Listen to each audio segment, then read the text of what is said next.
All right, guys, long time no see. This is going to be a pretty long mini lesson again because I'm not putting out as many as I hoped I would because they're way more time intensive than I thought they'd be. Suffice it to say, this is going to be another two-parter. You can break it into smaller sections if you need to, but part one is just going to be the letter to the editor guidelines. I'm going to go through point for point, try to answer some frequently asked questions. Part two is going to be a vocab roundup for this unit. It's going to be most of the vocabulary that will be applied to this particular assignment, and it will also be ammunition for the quiz. Don't forget the quiz is not coming out until after this essay is due.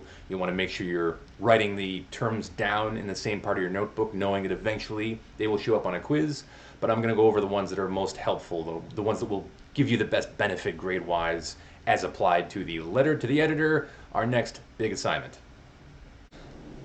So here it is in the flesh, the next major assignment of the semester, the letter to the editor essay. Let's start with the good news first. It's the shortest essay of the entire semester. Let me try to make a case for why I'm actually going to enforce a minimum and maximum length. For all the other essays in this class, you can go as long as you want. That's such a rare problem. If I say the essay has to be between 4 and 6 pages, so few of you would ever go past 6 pages. But a few of you would. You might get into 8, 10. I've gotten 12 or 15-page papers based on those requirements. That's okay, because if you're just kind of meandering and you're not really saying anything, you're going to lose points because of that. But normally I would never take points off for papers being too long. It just doesn't happen enough to consider it a problem, except for this essay, where you have to make sure if you've picked a good topic, something you feel very strongly about, something that produces a strong emotional reaction, you may want to say a lot about it. So for instance, if you pick a topic that's a news article that makes you really angry, just, you start to steam as soon as you think about it, you may go into tangent mode. So you start talking and that reminds you of some other things that make you angry about the topic, and pretty soon you've got 4 or 5 pages of kind of meandering hate speech. So I want to make sure whatever topic you pick, it does have that emotional resonance, but you also want to make sure you can manage it. You don't want to bite off more than you can chew, because at the end of 2 pages you will start to lose credit if you're starting to bleed into 3 or 4 pages. Do make sure that you put a title on there. That's an original title. That's not my letter to the editor essay. That's a heading. That's my title. Give it a title that reminds me of what your topic is, or maybe even hints at your thesis statement. A good title is a little bit of a teaser as to what the main concepts that you're going to deal with in the essay itself. That gets us to the really important thesis statement. There's 2 things happening here. One is that you have a thesis statement. The other is that you're putting it in boldface type. I'm making it a grade requirement that you put your thesis in boldface type because it's a commitment. I know that you know what your thesis is. You're declaring this sentence is my thesis statement, and I can see you've committed to that as your main topic. A lot of you just forgot to do that on the last essay. You're losing meaningless, arbitrary points, and it might mean that you're not thinking as much about your thesis statement as you should. So make sure you have one, and make sure you put it in boldface type on the next essay. No less than 3 quotes total spread throughout the essay. That's you deliberately being concrete. Here's something somebody said word for word in the source article. Doesn't matter what your topic is. You use that to build off your own ideas. So you could be writing about something you agree with, and then you pick out quotes that help support your main idea. Or it might be something you're arguing against. So you pick quotes that you think are the easiest to break down or argue against. Either way, as soon as you have quotes, that means your essay is more specific and more concrete. Usually that also means more nuanced. 12-point font, double space, Times New Roman, not a big deal unless you're using ridiculously large text to obviously cheat the length requirements one way or another. Concise and clear, that's the name of the game for this essay. How well can you articulate an intelligent, thoughtful, incisive opinion, but in a short, efficient space? The whole point of this assignment is it's based on a real thing that you can do in the world where you can submit your own opinion to a publication. So it could be a newspaper. Obviously, most of that's going to be online. But the idea is this would be an opportunity for you as a citizen in a democracy to have a strong opinion, a strong reaction to something in current events, and then you say something intelligent in response to that. So there's kind of a civics element built into this where you're contributing to the democracy and the First Amendment. We'll get to the Second Amendment eventually. And if it goes well, you are kind of helping grease the wheels of a democracy where people intelligently exchange forceful opinions, but they do so with nuance, with that sense of logic that so much of American debate is missing right now. So think of that as one motivating factor. So in terms of what kind of topic you can pick, it's wide open. You can write about almost anything. Make sure when you're reading this part here and you see that it's supposed to be a print article, that doesn't mean a physical newspaper. That's just something that is written text rather than like a CNN news story, whereas an actual commentator.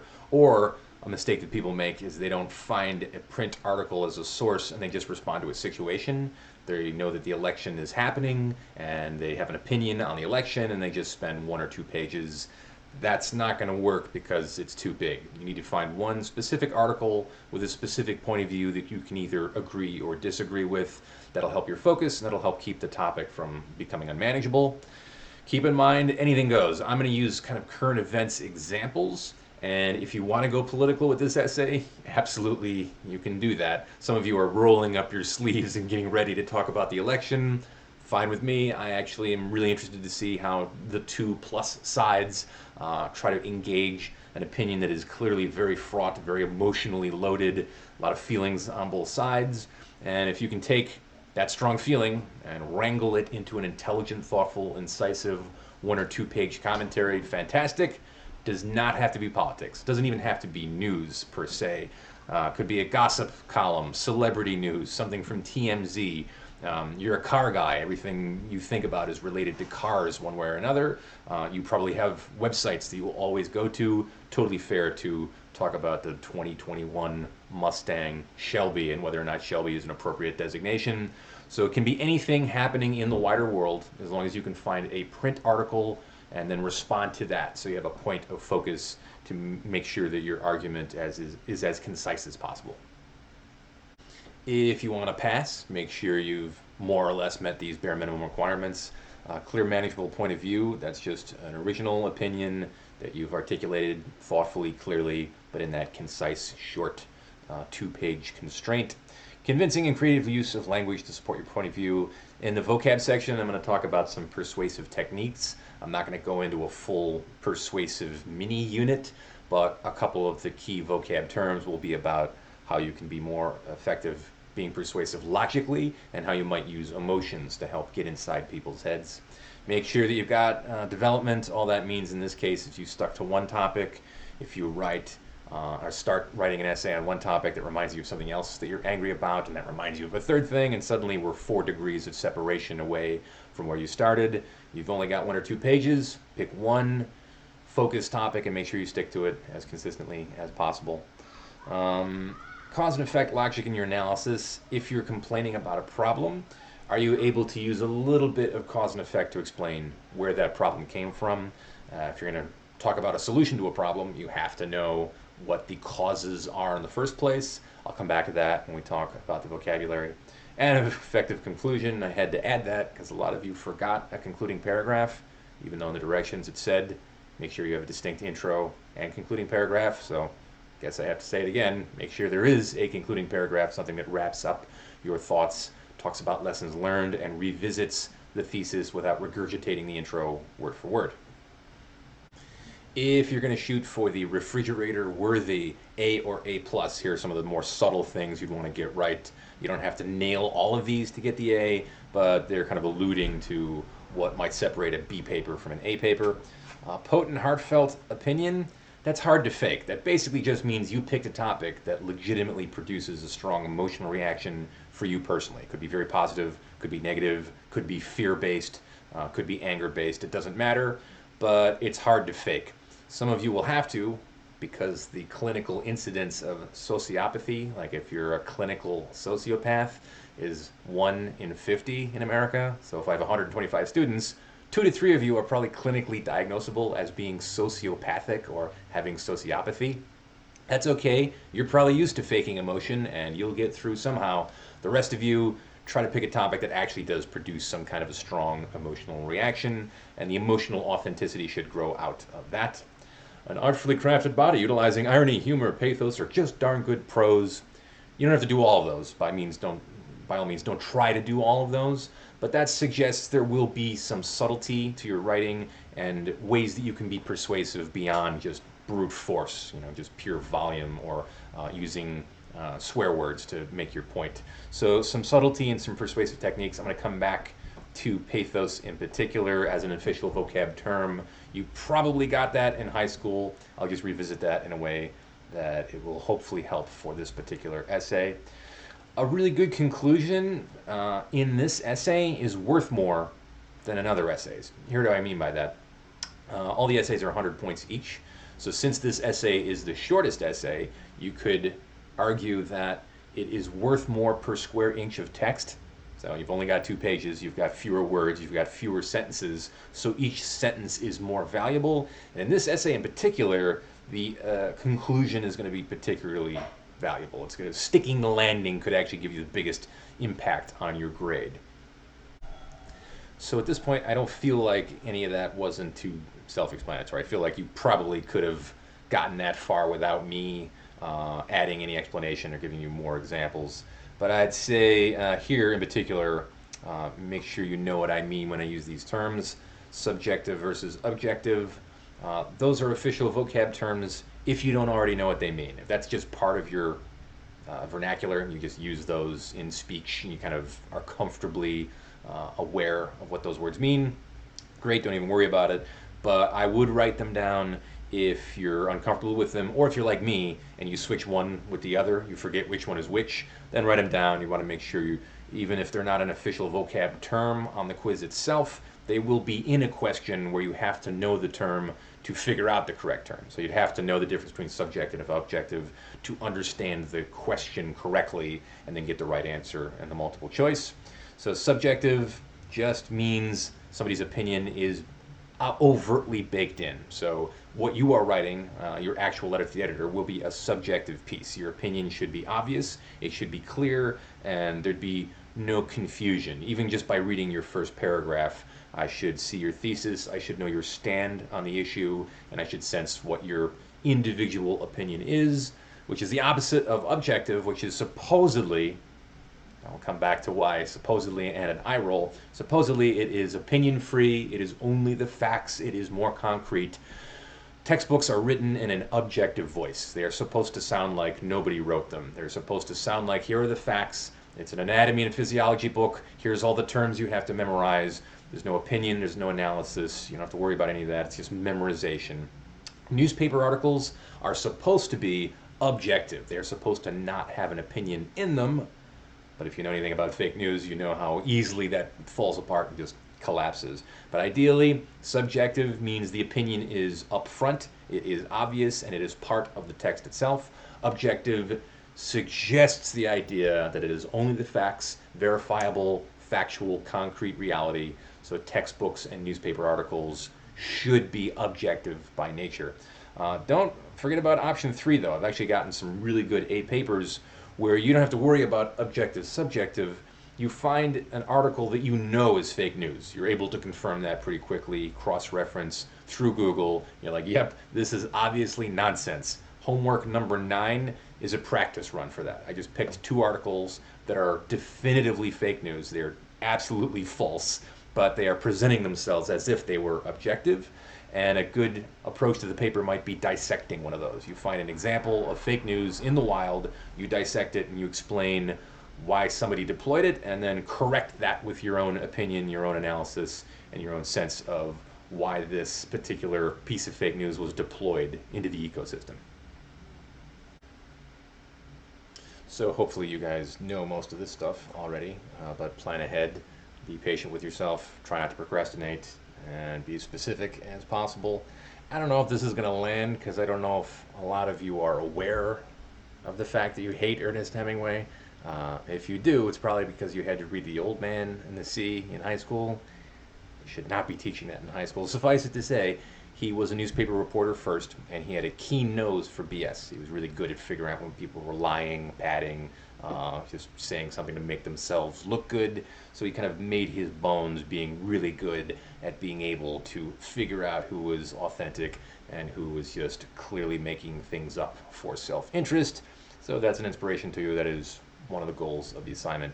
All right, all important dates. Make sure you're aware of the two main ones. If I get that essay physically in my possession, by which I mean through the Blackboard Dropbox, which will probably go up on like the 18th of October. Immediate 5 points extra credit added to the essay. That worked well for the last essay. I got them staggered, so I didn't have to deal with as many at one time. Some of you got the essays in early enough to know exactly what your grade was, so there was no anxiety. He has it. He's going to have it for a week. I wonder how I did. It's just in a black box. So I'm going to do that again because it worked well last time. So if I get the essay by October 21st, midnight of that day, 5 points out of the essay. Final guillotine drop will be October 23rd. That's the latest you can hand in the essay for full credit on the Blackboard Dropbox. Don't worry about quizzes until November. Some of you who are super eagle-eyed may have figured out this is a correction. I believe in the directions it said the third quiz, which may have given a few of you a panic attack. This is only the second quiz of 3 total. So early in November, probably that first week of November, I'll give you the next quiz, which will involve the terms we're talking about now, but also some new terms for that next essay and that next unit. All right, that gets us to what I have to assume a lot of you are curious and excited about, the automatic A contingency. The short version of that is if you get this letter published out in the wild on any kind of a local or national publication, you get an automatic A on the assignment. One way to think about that, some of you are good at working calculus where you try to figure out the sweet spot on the graph of what's the least amount of time I can put into assignment, but also get the maximum grade out of it. So what's the minimum investment with the maximum payoff? You might be able to take advantage of this. For instance, Buffalo News, Art Voice, and The Public are the 3 kind of local periodicals that you might submit to. You're aware of some event that happened in Buffalo or in Western New York. You have a strong opinion on that. You want to chime in on that and submit a letter. There's a decent chance of getting published, and you might work the numbers this way. It would take me 3 to 5 hours to put that together, research what I wanted to talk about, submit it to the Buffalo News, get an email back saying, well, we like it, but we think you should change this and that. But it would take me 6 or 8 hours to write a letter for vote, clean it up, submit it to him, do more revisions. It's going to be a little bit longer. It's going to have to meet a higher set of criteria. That's completely fine. If you think you can get it published, I might only give it a C+ as is, but if the Buffalo News it goes through the editorial review process and the Buffalo News thinks it's ready to go and has a cogent enough opinion to go out into the public, out into the wild, that is fine with me because that's a completed circuit. You took the time to decide where you wanted to submit it. You thought carefully about the topic. You took the initiative to actually submit it to that publication or multiple publications. That's a great experience. So even if I wouldn't have given that specific text a good grade, you're going to get the A because at least you know one of these papers is going out in the wild and other people can engage with it and see your opinion in action.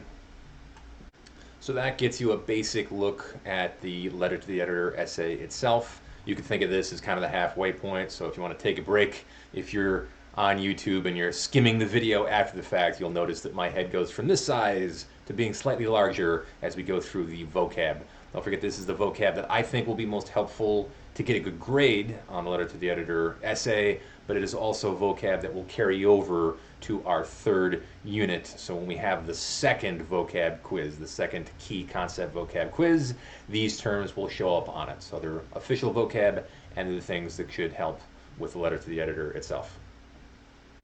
All right, my head's bigger. This guy's head is even bigger still. That means we're at part 2 of the intro to the letter to the editor essay.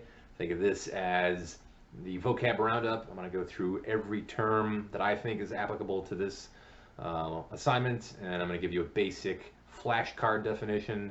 Don't forget, flashcard just means here's 2 or 3 key words that should get you there on the quiz, but of course you also want to be developing a deeper understanding of the terms as we go through. Another thing to say about the vocab is going to deliberately try to use terms from the last unit as I describe terms for this unit, because they are going to be cumulative. The last quiz is not a final exam by any means, but you should be familiar enough with the terms by that last quiz so that if a term was in the question, you'd know the term well enough to figure out the correct answer in the multiple choice. Or if I use terms in tandem, you can see how they're starting to interconnect. So here we go, key vocab for the letter to the editor assignment. So this project is as simple as it sounds. The letter to the editor is really only looking for two main criteria, two main things that I think are important for this assignment. You've got an intense opinion. You've chosen a topic that produces an emotional reaction for you, but you're also able to talk about it in an intelligent, nuanced way. So that means you feel very strongly about it, positively or negatively, but you're also able to wrangle that into some concise, thoughtful, intelligent analysis. So if you're looking for ways to turn the volume up on the intense opinion part, the first actual vocab term is emotional authenticity. The justification for the sixth homework, I don't remember what the number is, but the homework where you had to write two letters. One letter to somebody you were proud of, expressing positive, warm, fuzzy emotions.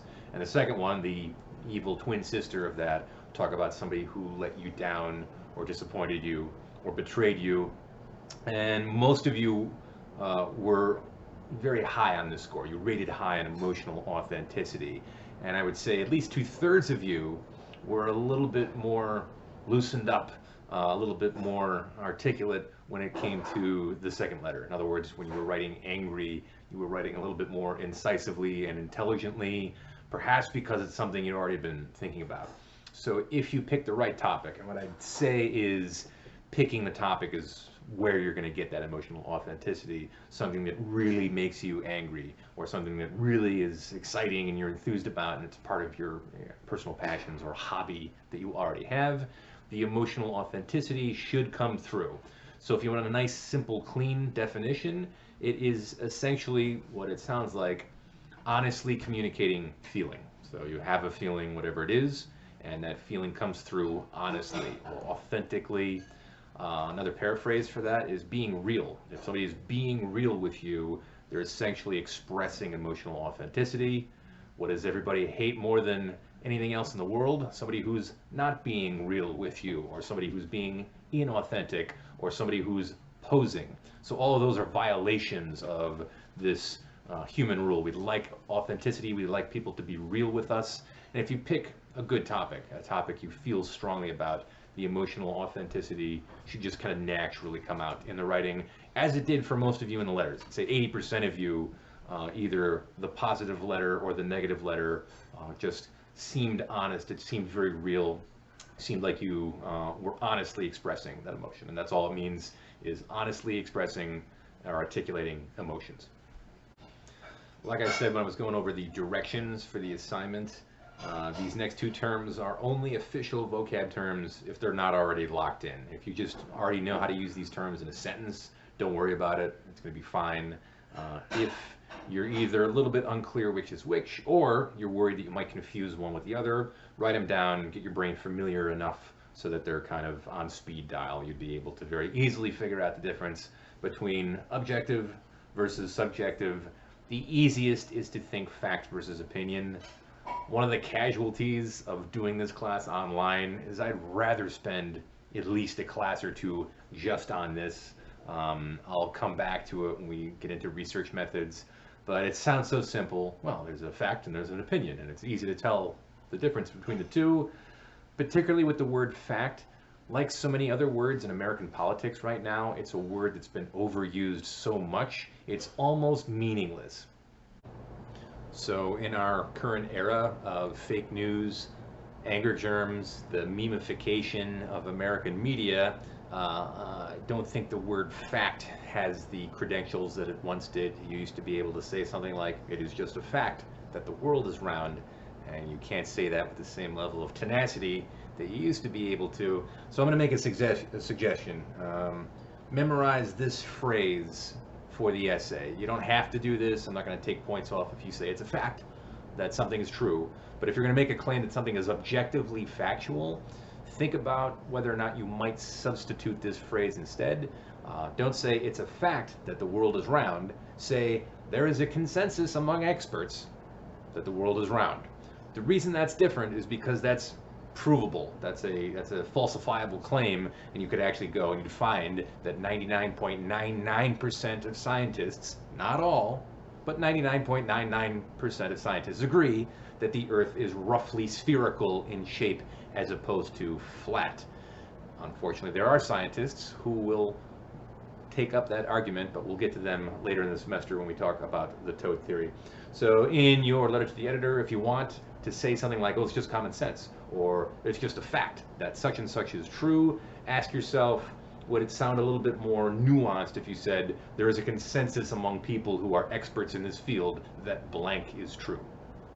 Next official vocab term is lateral issues. I'm going to try to make a decent case for how you might use lateral issues in this essay, but if not, if all you know for the quiz is that lateral means to the side, something that is on the periphery, that would be good enough. That would get you there for the quiz, because we're also going to talk about lateral thinking on the next essay. So the word lateral remains the same. It means something that is to the side as opposed to direct. So in terms of this particular paper, it'll be issues that might be alluded to. They're kind of on the side, they're on the periphery. You can tell they are involved with the topic, but they're not stated directly. So a depressing example would be a mass shooting. Mass shooting happens in a mall. 17 people are killed, another 35 people are injured. Those would be objective facts, by the way. You could kind of claim that those were verifiable objective facts in the case. And the article may never bring up one of the peripheral issues or one of the lateral issues, which would be gun control. Of course, you can imagine if you're reading a newspaper article about a mass shooting in a mall, it's going to be implied, it's going to be to the side. People are going to be kind of thinking it if they're not saying it. And that's a good way to start being more critical as you think about a specific issue. In other words, the article has a main subject, but if you can bring in one or two lateral issues, that might give you your own spin on the topic, so it's clear that you have your own opinion and your own concepts that you're bringing to the topic. I'm not going to get to spend the time on this that I think it deserves, frankly. If we were doing this in a seated class, I would draw this out more. But just so you have one example of how you could use lateral issues on your letter to the editor essay, I want to give you literally one of the few essays that I've ever gotten that I felt like was a perfect essay. This is an essay that got an A+. I'm extremely stingy with A+. If I look at your paper, there has to be choir voices coming down. It's got to be glowing. It's going to look like the inside of the suitcase in Pulp Fiction, because an A+ is basically 105, the way I grade. This was an A+, and it was based on this article. This is absolutely real. You can look this up. But it's a good example of how you can take a topic that seems goofy or silly or weird and then use lateral issues to actually come up with a pretty incisive, intelligent commentary. So this is from NBC News, and just absorb the title of this article. Stranded New York City poop train has small-town Alabamans stinking mad. Just want to let that absorb, let that mellow. So the article goes on to describe this scenario. This is the objective situation, and it was an objective article. It was not opinion-based. So the student was just responding to the situation as described in this specific text article. If you didn't know, New York City is basically a small country, and it's so large, they have to ship out the solid human waste, and they use trains to do that. So imagine in your head a train with boxcars and boxcars of nothing but solid human waste, and because of a state regulation, it got held up in Alabama. So the idea was the train was supposed to go straight through to wherever the ultimate disposal facility was, but because of some state regulations, there was like a federal law, but then a state law, they conflicted, and so on the basis of bureaucracy, this train got stuck in a town for, I believe, 3 months, such that people wouldn't leave their homes or they were moving away because there was a train literally full of shit stuck in this Alabama town. I have to describe it like that because it makes me so happy to imagine that it actually happened. And here's how this student took that topic. You'd say, well, What's the commentary there? Something about how we handle our own waste as humans. This person locked onto one specific peripheral issue, even though it wasn't stated directly. It was alluded to, it was kind of implied, but states' rights versus the federal government. So this was a student who was very libertarian in his politics. He loved the idea of states' rights and was very weary of a big federal government. So that was already his point of view ahead of time.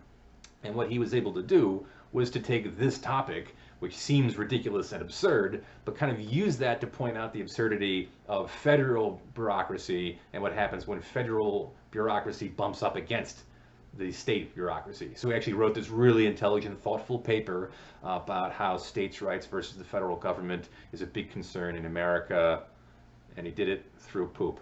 I commend that person. That was an A+, as I said. So that's what I mean when I say lateral issues.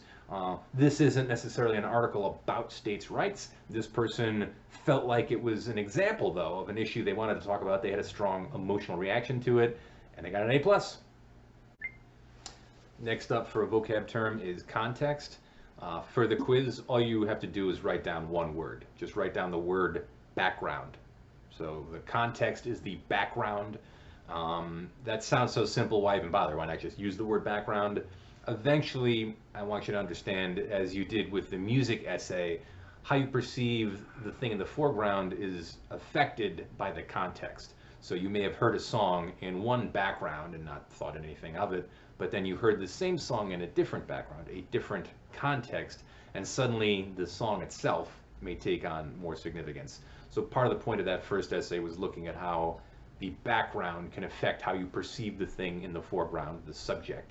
But it's also a good way to start talking about how if you take a quote in one background and you put that quote in another background, that's called taking something out of context. That's something you want to be aware of. You want to be intelligent in acknowledging the background of a situation so you can better articulate an opinion on that subject. You need to know the background and you need to know the context. All right, not going to spend too much time on these because most of you probably got an earful of this in high school, and you're not only familiar with these two terms, but a whole host of other persuasive tactics. But for this letter, as long as you're aware that there are two main ways you can try to be persuasive, pathos or logos. Those are old Greek words, and for the quiz, there's a really easy mnemonic. You'll never get these wrong.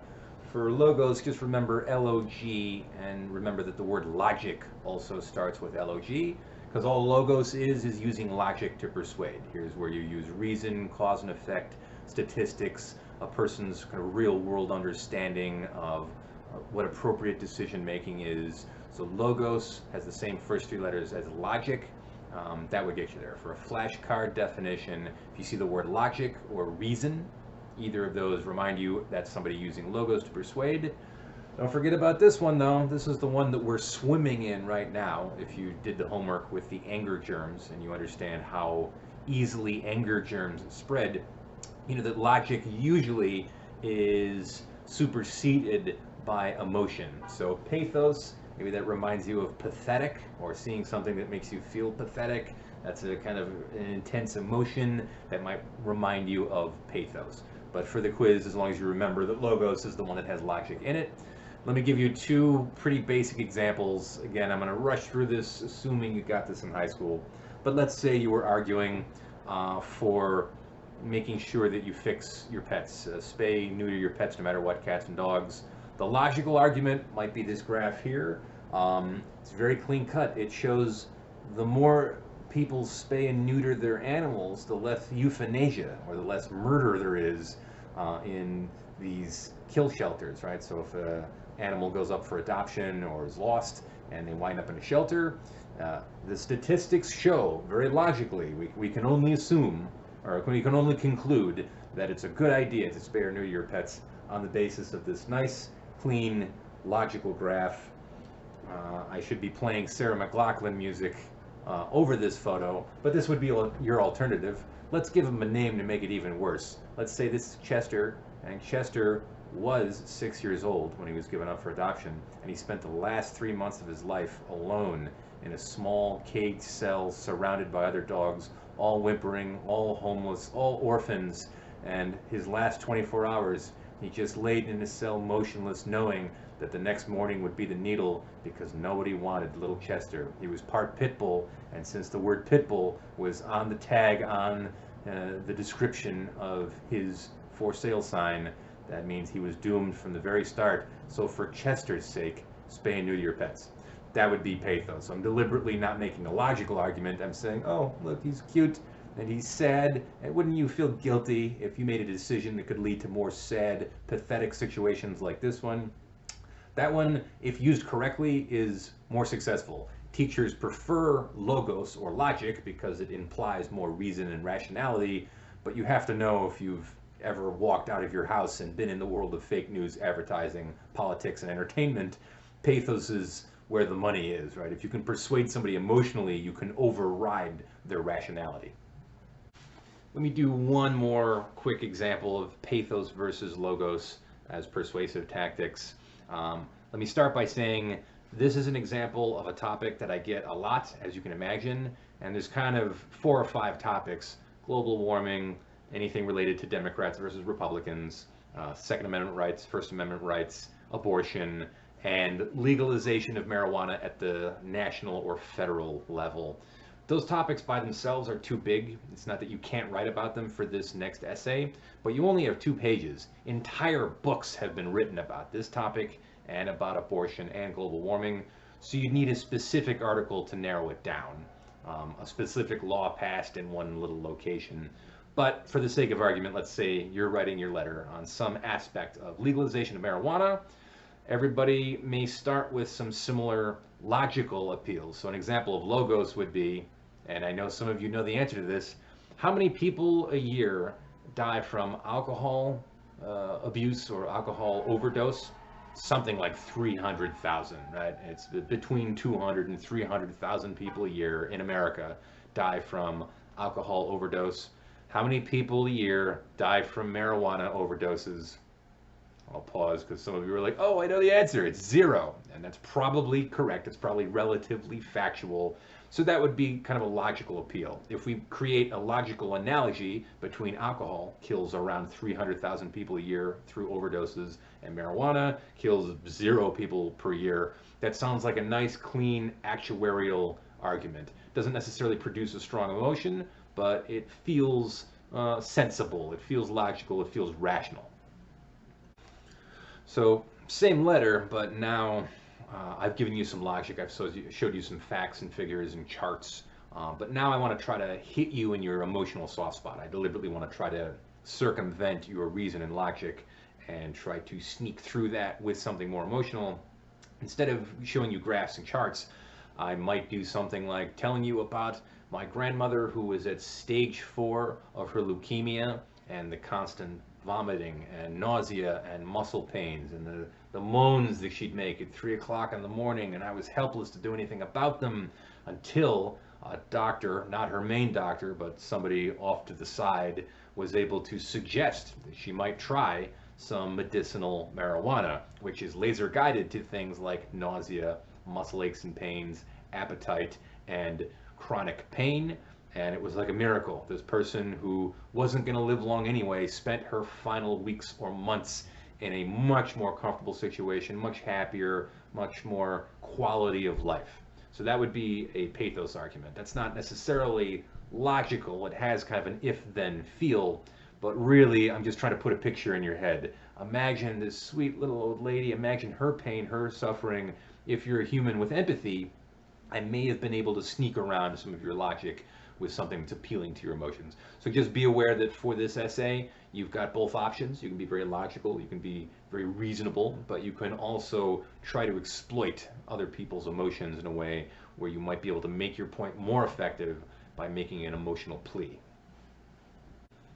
Steel manning is also a good persuasive tactic to be aware of. There's a lot of good YouTube videos on steel manning. So if I go through this too quickly, you want more examples or kind of a more intensive look at what steel manning an argument is, YouTube will be there for you. They don't have a lot of hits, but they're almost all good as far as what I can tell. Like the videos that I've seen have all been convincing. So this is in opposition to straw manning. You don't have to know the term straw manning, but if you already did, that's when you just attack your opponent. So I'm going to use abortion as an example. That's a topic that can be very emotionally loaded. People on both sides tend to feel that argument more than they think it through. So, for instance, a straw man argument against abortion might be it's murder. As soon as the sperm hits the egg, that's a human in potential, and if you get an abortion, that's murder, and you're a murderer. That would be the kind of simplest but most emotional argument. And I'd say it's not very effective. We've heard it before. It doesn't really get you very far. Here's the straw man argument on the other side, right? So somebody who is for a woman's right to choose might say, get your government fingers out of my uterus. It's my body. It's my choice. How dare you, you psychopath? Again, strongly felt. I sense a great deal of conviction. So the emotional authenticity is there, but that's not necessarily a logical argument. And you're basically just attacking the other person. You're just kind of saying, you, if you believe this, are a terrible person. And that's one example of an abstraction loop. Steel manning is something you can do before you actually launch your argument. And for the quiz, all you have to remember about steel manning, it's an honest attempt to articulate the other person's argument. So it's you honestly, and this is a key word for the quiz, generously. You're generously trying to understand and articulate your opponent's point of view. So that's very difficult. First of all, it's hard because you have your point of view, you feel very strongly about it, and trying to get inside somebody else's head and just honestly and compassionately try to understand how they came to that point of view, that's a struggle. That's a deep yoga stretch for your brain, and most of us as humans, we identify with our beliefs. So it feels uncomfortable to really try to articulate somebody else's belief in an honest way, but it can be really powerful. So as opposed to just attacking somebody, if you were against abortion, you might start by trying to honestly look at, well, I can see why somebody who is for the right to choose whether or not they have an abortion, it's about personal rights, it's about wanting to protect your own body, it's about trying to maintain a constitutional sense of autonomy. And so I could certainly see why you would want that series of rights protected. So that's the person who is against abortion honestly trying to get inside the other person's head. The person who is for a woman's right to choose has to do the same thing. Steel man the idea that, well, I understand that as soon as the sperm hits the egg, that it is going to be a person. If nothing else happens, that is 100% going to be a person, and who's to say at what line it's not a person. So once it's a person in potentia, then it seems very clear that terminating a person with personhood, whether or not they're fully formed or not, is pretty awful, sounds pretty violent, sounds like something that would be very emotionally upsetting. And what you're listening for is that genuine sense of generosity. And again, it's not easy. This can easily turn into sarcasm. Oh, I can see why somebody would think that thing that you think. So you try to just kind of step out of that. And if you can do it well, and it takes practice, it's a good way to show the other side you understand their argument. And in doing so, when you argue against them, when you actually launch your argument, yours will be better because it will respond to the more intelligent version of their argument. So the better you understand somebody else's perspective before you take it down, you're kind of playing chess to get inside their head and figure out the basis of their argument first. So steel manning can be effective, can be helpful, especially in an argumentative setting. Could be a debate, could be an argumentative or persuasive research paper, and you might experiment with it. You don't have to use it for this essay, but if you can articulate what you're angry at first, like the other person's point of view, and you can do so showing you know what they're talking about, that can be very powerful as you try to develop your argument forward. Okay, 2 for the price of 1 on this slide. We got 2 new vocab terms, confirmation bias and echo chambers.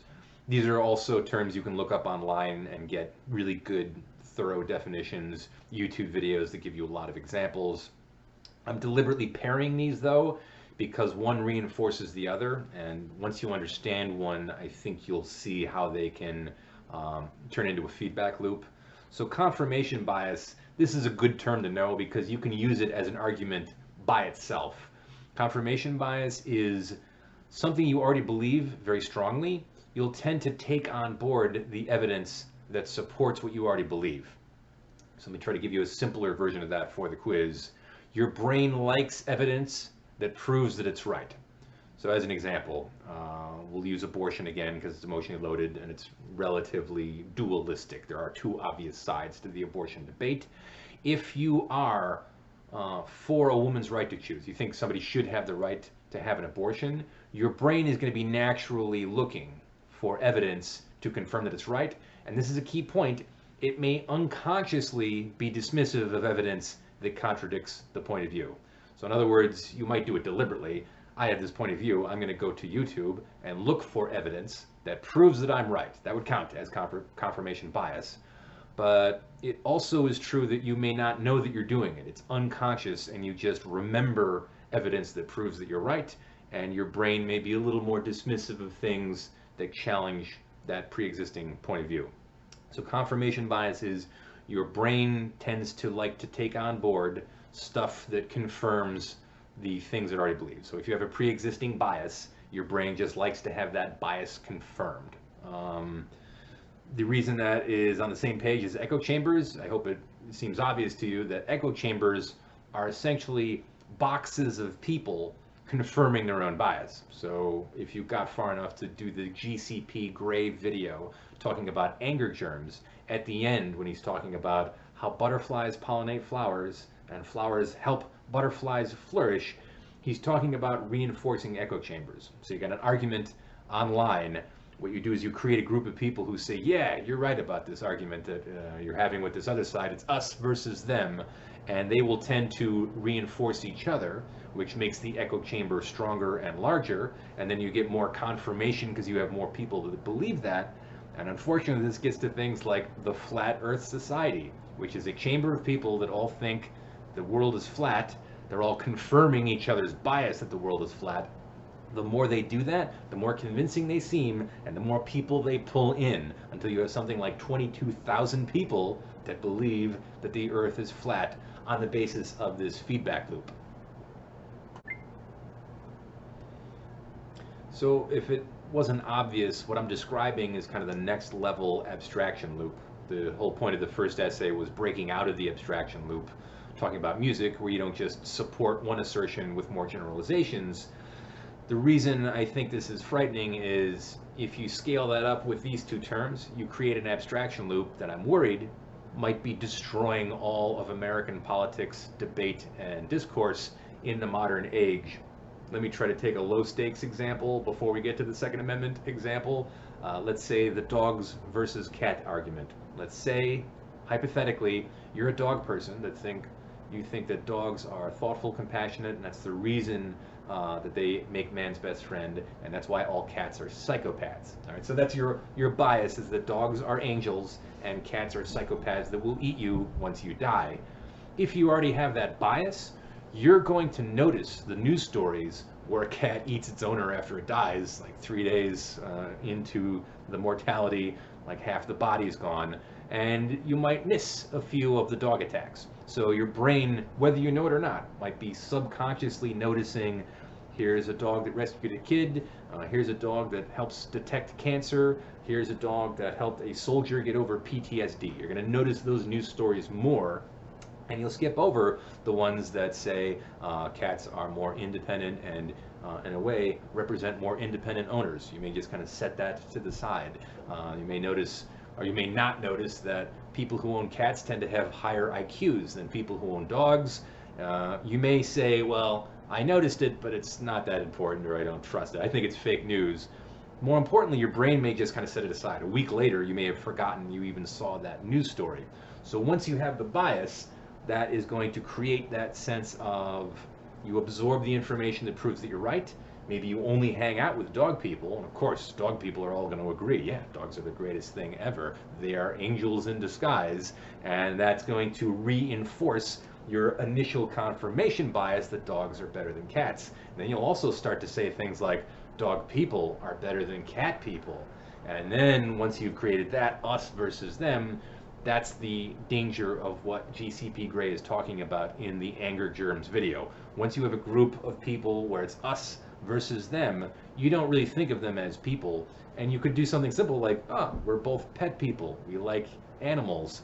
all you see is the differences. You will tend to look for the divisions, and you will also tend to only take on board information that confirms your pre-existing bias.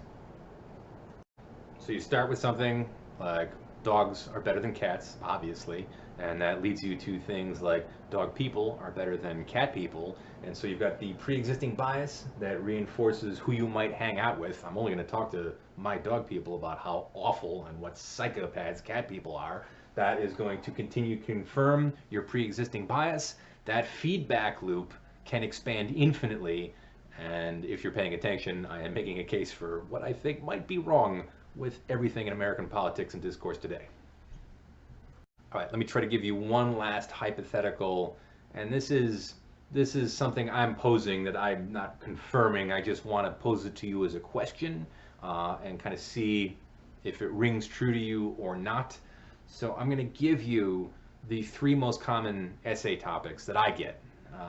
These are the kind of the 3 hot button issues. And the first thing I want you to do is, in your own head right now, just take a few seconds between the holy trinity of controversial essay topics that too many students write about, and they tend to be kind of the simplest version of the argument. You've got abortion, gun control, and legalization of marijuana at the national level. Right? It has to be recreational and it has to be national. I've been teaching for 15 years. You can imagine. I don't think I'm exaggerating if I say thousands of papers I've got. If you combine those 3 hot button issues, take a few seconds right now, and I want you to think about which of those do you think makes people the most angry. If we have a debate in class, and I've done this in Beaumont, Texas, a sunset town, and we got these 3 issues, which one do you think is most likely to get people riled up, where I have to go from kind of debate moderator mode to trying to separate people who want to get into a fist fight? Just a few seconds right now. Of these 3 issues, which one do you think is the most emotionally loaded, or which of these 3 do you think is most likely to start a fight in class? I'll wait. If you said abortion, I know why you said that, but you're wrong. Very emotionally intense, but it's gun control. It's actually Second Amendment rights versus people who are interested in more gun control, reasonable gun control, or even extreme versions that limit what you have access to as a Second Amendment person. So that's the one, not just in Texas, by the way. New York State and Texas in particular, people have a really strong identity to that particular issue on both sides. Let me pose this question to you with that in mind. If you watch the GCP Gray video, he makes the case that the things that make us angriest are most likely to spread. And that's where fake news comes from. Fake news that makes you really angry, even if it's obviously wrong, will tend to spread more effectively. So you post a news story on Facebook, it's provably false. You'd only have to go 2 degrees into Google to figure out it's nonsense, but it gets traction because it gets a certain group really, really angry, and that group will want to share it with their friends and spread that anger germ. Now here's my hypothesis. So think of this as 3 issues and 6 sides total, right? So you've got issues where there's an argument for or against, got an argument for or against, argument for or against. So 3 issues with 6 sides total. My first part of the hypothesis is, of the 6 sides, could you guess who has had the most legislation passed? In other words, which side actually got the most laws passed in the last, let's say, 20 years in their favor? Could be for abortion rights, could be anti-abortion, for more gun control or pro-Second Amendment, anti-legalization of marijuana or pro-legalization of marijuana. Would you have a guess? If you had to guess right now, which of those 6 sides got the most laws passed in its favor? There's been some nominal movement on both sides of the abortion debate, but really nothing major. Since Roe v. Wade, not a lot has been happening, just kind of incremental moves on either side. And SAFE Act aside, I would argue the exact same is true for gun control, either at the state level or at the national level. So I would say this is where the most progress has been made, specifically by one side. That is the side that is pro-legalization. And my evidence for that is this. 15 years ago, the first year that I started teaching, if I had a student come up to me and said, "Hey, Vote, in 15 years from now, 22 states are going to have legalized marijuana. Like 16 of those are going to be fully recreationally legal, and even New York State, police state that it is going to allow for medical marijuana allowances. I would have laughed in your face. I would have said, that's ridiculous. It'll never happen in either of our lifetimes, and I've never been so wrong. So my question to you is this. What's different about that side? We've got 6 sides, 3 issues, 6 sides total. And the one side that got the most laws passed, right now, if you just took a few seconds to yourself, could you articulate or think about what's different about the side that's actually gotten the most laws passed? I would argue against all odds. What is unique about that side? Don't forget the GCP Gray video talks about anger germs spread very effectively, and the more angry an issue makes people, the more people want to talk about it and the more the argument intensifies. But the corollary to that is the less action is taken. So in other words, the more angry both sides are, the less likely any laws will be passed. So I'm not stating that this is a fact. I can't prove that this is true, but let me present this to you again as a hypothesis for your consideration. Is it possible that of those 6 sides, all of whom feel very strongly that they are right, the one side that has actually gotten the most laws passed is the side that is by definition the least angry? In other words, the side that is pro-marijuana is the side that is literally baked in to be the most chill, to be the most relaxed, and perhaps the least antagonistic. I don't really know where to go with that except to propose these reciprocal or symbiotic anger germs create stasis. And once you have that stasis, you have 2 sides that are very angry, but nothing gets done. And the one side who, again, are engineered to be the least angry has had the most laws passed in their favor. I don't know if you're pro Second Amendment, that might be, you're going to fight for your guns, but you're going to do so in a relaxed, cool way, man. Not likely, but just as a thought experiment, ponder the idea, the implications that might go along with that. The side that is the least angry has had the most laws passed in its favor. There it is for your consideration. Okay, for the actual essay itself, you're not trying to use all of these terms. You're not trying to apply them in the essay aggressively, but I'm offering them to you as kind of a buffet table of options that might enhance your essay, make it more nuanced, make it more specific and concrete, and make it more persuasive. Okay, that's the letter to the editor in brief. As always, email me with any questions, anything you're concerned about. I think we're going to shoot for having a live stream Q&A later this week. Look for a series of announcements about that to come out soon. Otherwise, have a great night, and we'll talk to you soon.